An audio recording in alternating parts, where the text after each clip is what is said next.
अस्सलाम वालेकुम। बेसिकली ये पुल कॉर्ड है जो कि हमने आज मेंटेनेंस के लिए खोला था।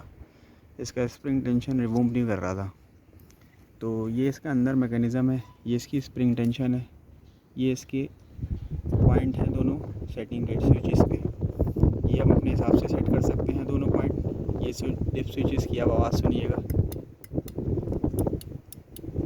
जिस सेटिंग पे हमने रखना है उस सेटिंग को हम इस एल की बोल्ट के हिसाब से सेट कर देंगे, और उसके बाद जब बाहर से बॉडी मूव कराएंगे तो ये आपको स्विच लगते हुए भी नज़र आएंगे। आप देखिएगा, ये पहला स्विच लग गया, ये दूसरा स्विच लग गया। इस टाइप हमारे ये स्विच जो है वो ओपन कंडीशन पे चला गया। नॉर्मली जो हमारे लूप के अंदर लगता है ये क्लोज पोजीशन के ऊपर लगता है, तो जब ये ओपन लूप हो जाएगा तो हमारी बेल्ट जो है वो कट ऑफ हो जाएगी।